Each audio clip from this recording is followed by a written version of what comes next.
السلام علیکم دوستو۔ حضرت امام جعفر صادق علیہ السلام نے فرمایا، اگر تمہیں قبریں کھول کر دکھائی جائیں تو تم دیکھو گے کہ اکثر لوگ نظر بد کی وجہ سے فوت ہوئے ہیں۔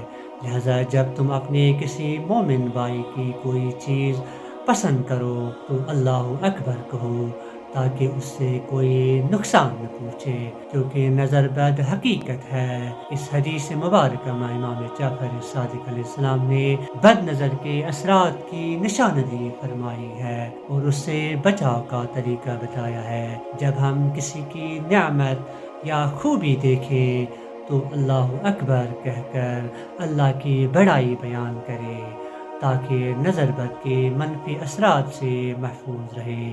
آئیے ہم سب اس تعلیم پر عمل پیرا ہوں اور دوسروں کی خوشیوں اور نعمتوں کو دیکھ کر اللہ کی حمد و ثنا کریں، تاکہ معاشرے میں محبت اور خیر سگالی کو فروغ ملے۔